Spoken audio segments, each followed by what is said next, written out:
Bonjour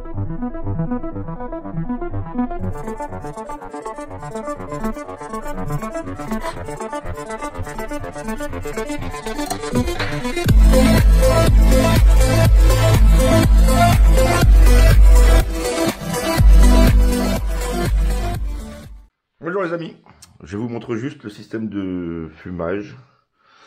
Donc, vous avez une vidéo sur un frigo que j'ai modifié en fumoir à l'aide de cet appareil-là qui s'appelle Dimbox. Je vous mettrai le lien du système dans les commentaires de la vidéo. C'est ma vidéo la plus vue sur ma chaîne d'ailleurs. Je n'ai aucun rapport avec la boîte qui fabrique ce truc-là. D'ailleurs, ils ne m'ont jamais envoyé quoi que ce soit, malgré 380 et quelques mille vues. Pour vous dire, je leur en ai fait vendre sûrement beaucoup. C'était tout en inox. Ça vaut dans les 60 € par là. Enfin, ça valait. Dimbox, c'est écrit dessus. Voilà, j'en ai fait deux vidéos. Il y a une vidéo sur la Dimbox et une vidéo sur le montage complet dans un frigo. Ce sont des parties qui sont juste emboîtées, tous en boîte. C'est ajusté parfaitement. Alors le principe c'est simple. Vous avez un corps en inox que vous remplissez dessus de copeaux de bois, pas de sciure. La sciure ne fonctionne pas, il faut des copeaux. Vous avez un tube qui traverse dans le bas avec une ouverture. Et à l'intérieur de ce tube, vous avez un autre petit tube ici. Et on va insuffler de l'air ici avec une pompe d'aquarium, tout simplement. Et en fait, ça fait effet Venturi, c'est-à-dire que le tuyau arrive juste au bord ici. Le tuyau interne arrive juste au bord. En soufflant de l'air dans ce tuyau plus gros, ça fait un appel d'air dans le gros tube par deux petits trous, un ici et un de l'autre côté. Et là, vous avez la colonne de copeaux, avec un bouchon en bois d'ailleurs. Donc ça, c'est fixé sur le bord du frigo. Je l'ai démonté parce que je l'ai décalaminé. Si vous venez de faire un fumage, lavez-le avec de l'eau chaude, tout simplement. De l'eau bien bouillante et tout le bistre va s'en aller.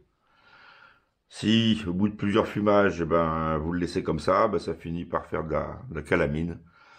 Donc là, j'ai préféré le démonter pour le nettoyer entièrement. C'est tout. Je vous montre juste ça. On le met sur le frigo et on va passer les fromages et les pancetta. Je vais en passer une au fumage plus des saucissons.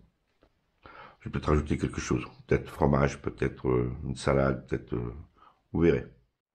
Voilà, je vous montre le réfrigérateur, qui est un vieux réfrigérateur, entièrement vidé, plus de moteur, plus rien. Mais ça, vous avez la vidéo de la fabrication.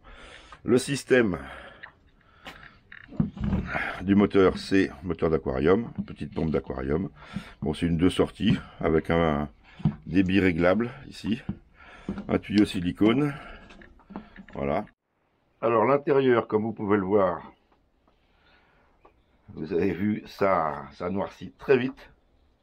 Alors beaucoup m'ont dit, ah ouais, mais moi je ferai jamais ça, c'est en plastique, tout. Ne vous affolez pas, on est à basse température. En plus, le bistre, vous allez voir, ça le recouvre très rapidement. Là, en plus, il a fumé une seule fois. Il y a eu un lavage, il a servi une seule fois depuis le lavage. Mais au bout de quelques fois, il est tout recouvert de bistre. Donc, il n'y a plus de problème. Au niveau plastique, c'est tout isolé.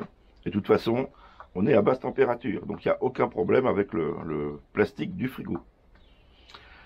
Donc là, je vais mettre sur les étagères mes saucissons, une salade, parce que j'aime bien la salade fumée, très bon, et puis je vais mettre une pancetta. Voilà, donc j'ai mis 1, 2, 3, 4, 5, 6, 7, 8 fromages, une petite salade, une sucrine, et puis la pancetta. On allume, il n'y aura pas besoin de tourner quoi que ce soit, et puis le temps, ça sera le temps que le bois finisse, sans compter qu'une fois que le produit est fumé, ne le consommez pas tout de suite. Il faut que le goût du fumage s'imprègne à l'intérieur de la viande. Et ça met un certain temps. Allez, on l'allume et puis je vous montre une fois allumé. Voilà, donc là je viens d'allumer, c'est parti. Vous voyez, j'ai 4 trous sur le dessus. Donc la fumée s'échappe. Sur le bord, on se rend compte de rien, bien sûr. J'ai remis le bouchon. Surtout bien remettre le bouchon, autrement ça fait une prise d'air. Et puis à l'intérieur, alors là, attention, vous allez voir. Vous voyez à peu près ce que ça dégage. Donc je peux vous dire que le fumage, il y a ce qu'il faut. Voilà, alors il ne faudra pas oublier de remuer le bois qui se trouve dans le tube, parce qu'il finit par coller, et il descend mal. Donc vous prenez par exemple un pic à brochette, et puis vous venez remuer les copeaux à l'intérieur pour qu'ils descendent. Ça, faut le faire de temps en temps, voilà. Bon là, je vais baisser le régime parce que ça fume vraiment trop, là. Je vous montre à la fin. Donc voici le résultat après fumage. Donc vous voyez, ça a jauni, hein. Ça a jauni. Les saucissons pareil. Alors, j'ai mis principalement ceux à l'ail, parce qu'en fait, je me suis rendu compte que c'est très humide. Ceux à l'ail, ils sont très humides. Donc, pour éviter toute moisissure, je les ai mis tous. Ouais, c'est très humide. Ceux-là sont secs.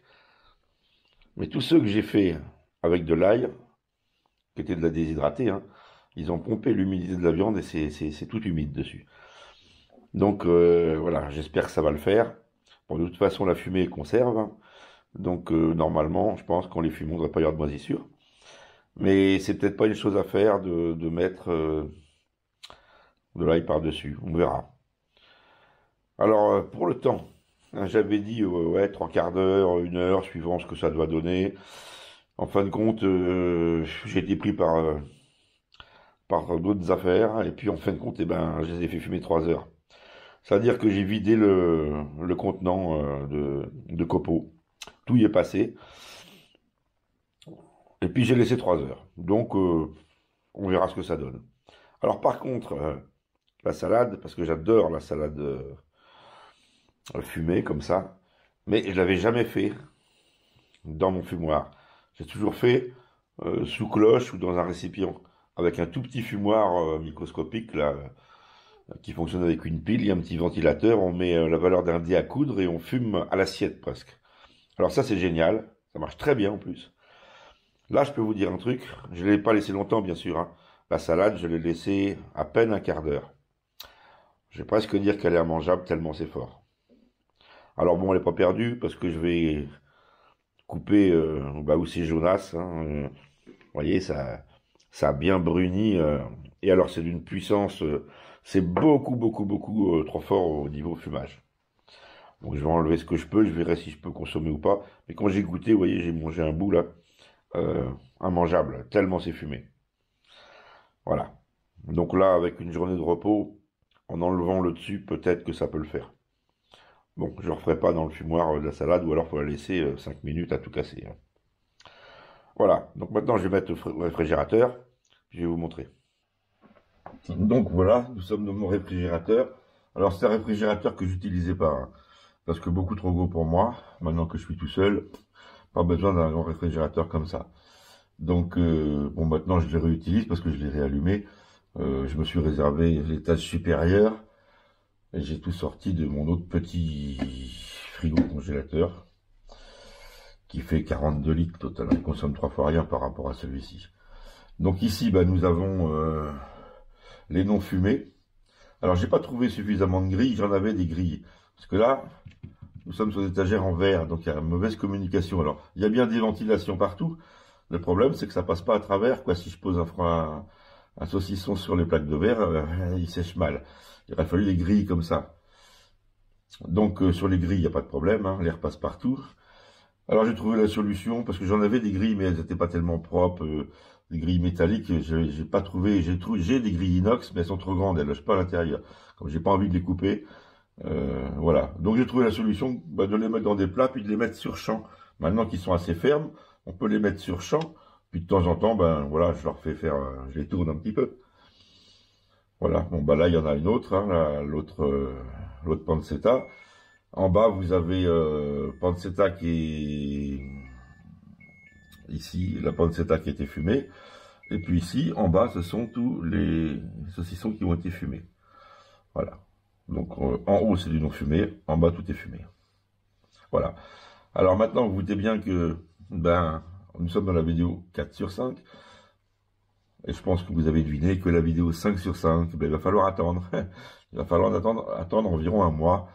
Et là, je ferai la 5 sur 5, c'est-à-dire, eh ben, nous allons les couper, les goûter, voir ce qui est bon, ce qui est pas bon, ce qu'il faut corriger, s'il y a des choses à corriger, parce que à chaque fois, c'est toujours une surprise. Hein.